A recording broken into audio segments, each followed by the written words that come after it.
Pois é, rapaziada, o estrago já tá feito. Esquadrão Suicida foi um retumbante fracasso e tirou vergonhosamente da DC um histórico quase perfeito com seus lançamentos que há muito tempo só lançava jogo bom. E pelas conversas que estão rolando por aí, isso pode acabar resultando em nada menos que o fechamento trágico da Rocksteady.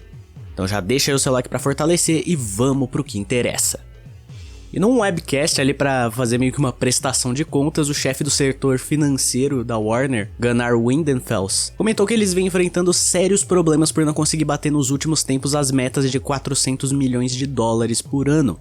O que teria se dado primeiro por uma competição muito forte no lançamento ali do Hogwarts Legacy, que ainda vendeu bem, mas não foi o bastante ali pra bater essas metas.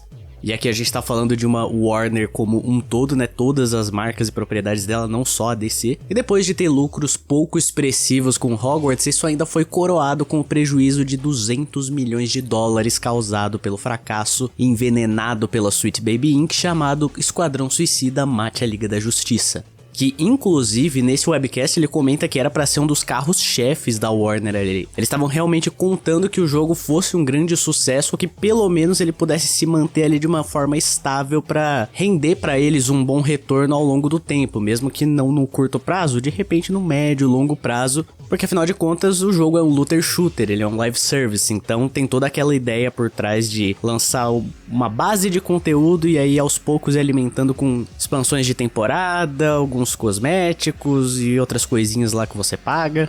Então meio que o Esquadrão Suicida tava sendo um dos planos-chave ali pra descer nos jogos daqui pra frente. E desde o lançamento, que teve lá mais de 13 mil jogadores, o jogo só vem amargando quedas absurdas, da última vez aparecendo com 286 jogadores simultâneos. Então se os planos era de fazer um dinheiro fácil com live service, né, fazendo o povo ali, o público de otário, entregando um jogo bosta e alimentando com coisinhas porcaria pra tentar arrancar mais dinheiro de desavisado, aí a Warner acabou levando um choque de realidade, percebendo que não é tão fácil assim fazer dinheiro com live service. O que pra mim coloca um sorriso na cara de orelha a orelha. Quanto mais jogo feito dessa forma porcaria morrer, melhor pra nós. E a youtuber Vara Dark, que trabalha ali no meio do entretenimento com a Dark Titan Media, que é um pequeno conglomerado de podcasts da gringa, e que tá acompanhando tudo sobre o jogo do Esquadrão desde o lançamento, cantou a bola de que um rumor surgiu de que recentemente a Warner estaria numa encruzilhada entre demitir metade dos 250 funcionários da Rocksteady ou então fechar completamente o estúdio. E recentemente, em 2022, os criadores da Rocksteady pularam desse barco antes dele afundar e, como ela mesma diz, o estúdio se tornou só uma sombra do que foi um dia. Então, certamente não fez bem esse fracasso monumental de um jogo que a Warner estava botando muita fé e esperando ser um dos seus grandes lançamentos dos últimos tempos. E um prejuízo desse tamanho, 200 milhões de dólares, não é algo para se sair impune. Não é simplesmente a gente teve um tropeço aqui, vamos seguir em frente. Não. E só para efeito de comparação, aquele filme meia boca do Flash foi de um orçamento de 200 milhões de dólares também. E rendeu ali pra Warner, pra descer um prejuízo de 155 milhões de dólares. Então pensa, eles têm um plano, eles querem estabelecer metas. Vamos bater aqui sempre uma meta ali de 400 milhões de dólares pra gente ficar de cabeça fresca e poder fazer as coisas que tocar o barco da forma mais natural possível, sem nenhuma preocupação. E aí de repente, eles quase tomam exatamente 400 milhões de dólares de prejuízo. Uma pancada dessa não sai impune, ainda mais vindo de uma vez só, né, 200 milhões ali. E embora pareça que, né, a Rocksteady é uma baita companhia ali no meio dos games, tem um grande renome, fez uma das franquias mais marcantes ali pros super-heróis, que foi a saga Arkham. Então, às vezes, pode até parecer que ela é quase que intocável, né? Ela é uma das joias da coroa ali da Warner. Mas a Vara Dark, ela relembrou o caso de duas empresas aí do meio dos games muito específicas e interessantes, que foram a Volition e o Embracer Group. Ambas empresas muito grandes também, com décadas de história no mundo dos games e um passado cheio de sucessos, mas no fim das contas, para fechar as contas, a Embracer Group se dividiu em 3 empresas menores e a Volition foi simplesmente fechada para sempre. Ou seja, a possibilidade do fechamento da Rocksteady dentro desse contexto atual não é algo impensável. E pode realmente estar acontecendo, porque como eu já disse, 200 milhões é muito dinheiro, é dinheiro pesado. Um rombo desse vindo de algo que estava marcado para ser um dos grandes acertos da Warner, um dos carros-chefes ali, como eles disseram, com certeza vai tirar o sono do pessoal lá por muito tempo e cedo ou tarde uma atitude vai ter que ser tomada, porque não dá pra perder um dinheiro desse e simplesmente agir como se nada tivesse acontecendo. Então quando a gente fala que a Sweet Baby Inc. da vida, esses negócios de negócio de igualdade, não sei o que, são um câncer na indústria dos games, do cinema, etc., a gente não tá de brincadeira. Os caras simplesmente conseguiram colocar a Rocksteady numa situação que ela tá no fio da navalha, uma das empresas de games de maior renome e prestígio com o público. E nesses últimos dias não foi só ela que acabou ficando com problemas, a Avalanche Studios, que é a responsável lá pela franquia Just Cause, Rage, e também fez aquele jogo do Mad Max que de uns tempos pra cá tem ficado bastante popular, é um jogo bom, mas o pessoal tá começando agora a dar mais valor realmente pra ele.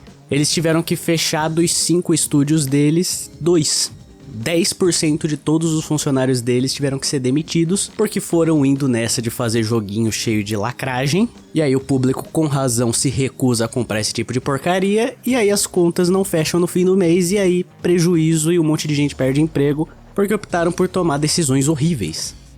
E pra ficar pior ainda pra Avalanche, o próximo jogo deles, o Contraband, que teve um teaserzinho muito qualquer coisa uns 2 anos atrás, acabou investindo de novo em consultoria da Sweet Baby Inc. da vida. E se eu tivesse que criar uma teoria da conspiração sobre isso, eu diria que essa demissão massiva de funcionários que eles fizeram, fechamento de estúdio e tal, foi feito como um plano de contingência para um possível fracasso. Pro caso desse jogo flopar e aí o prejuízo ainda não doer tanto e arruinar completamente o estúdio inteiro, obrigando eles a fechar as portas em todos os cantos também.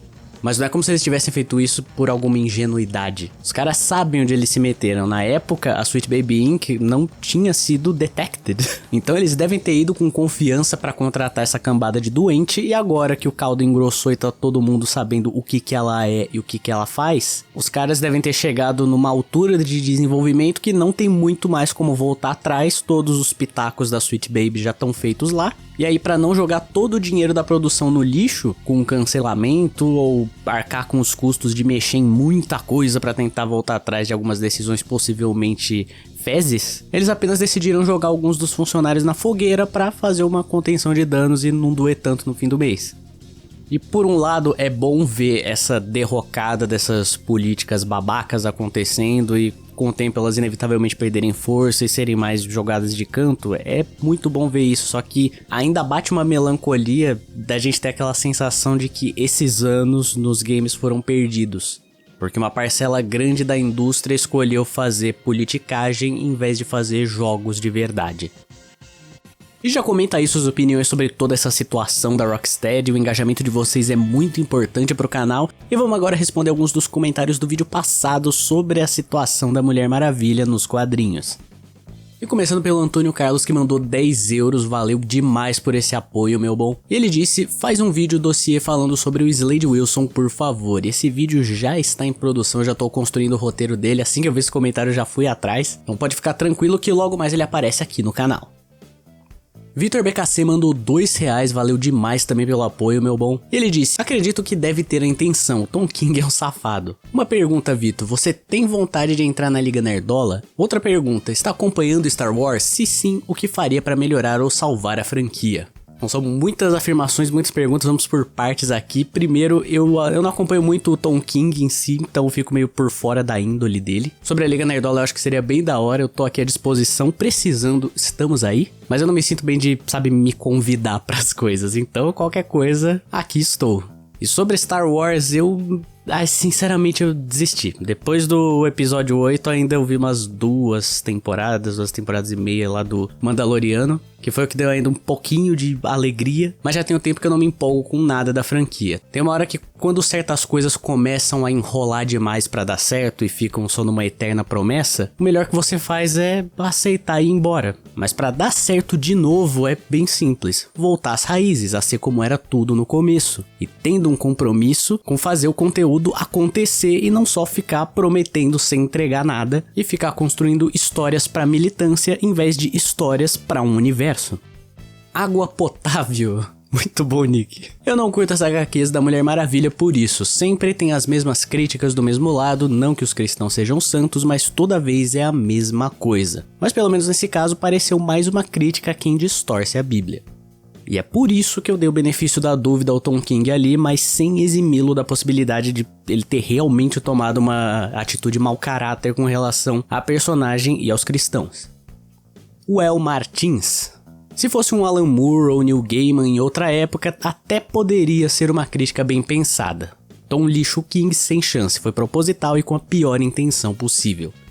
A composição da cena, ela se vale de muitos maus gostos, escolhas de palavras, a forma como essas palavras são ditas ali, pra bem ou mal fica numa grande ambiguidade que ainda vale o benefício da dúvida e cria uma cena interessante com essa margem de interpretação, mas na eventualidade de ter sido realmente proposital e com péssimas intenções, aí o Tom King tem mais a que se fuder. Guilherme Tauang.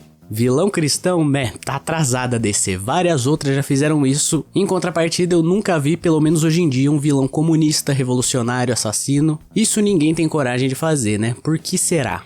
É porque a qualidade de palhaço que existe hoje em dia tá tão afogado num coitadismo extremo pela falta de figuras de inspiração de verdade, né? Figuras que têm um caráter, que aí qualquer canalha com um discurso pseudo-heróico de lutinha pelas minorias e não sei o que, angaria um bando de desocupados e fracos que abraçam as próprias fraquezas e se orgulham dos próprios defeitos, e ainda por cima se metem em delírios de grandeza por causa disso, porque na realidade eles sabem que não são 10% do que eles se imaginam que são. Então com muita facilidade eles caem nesses papos.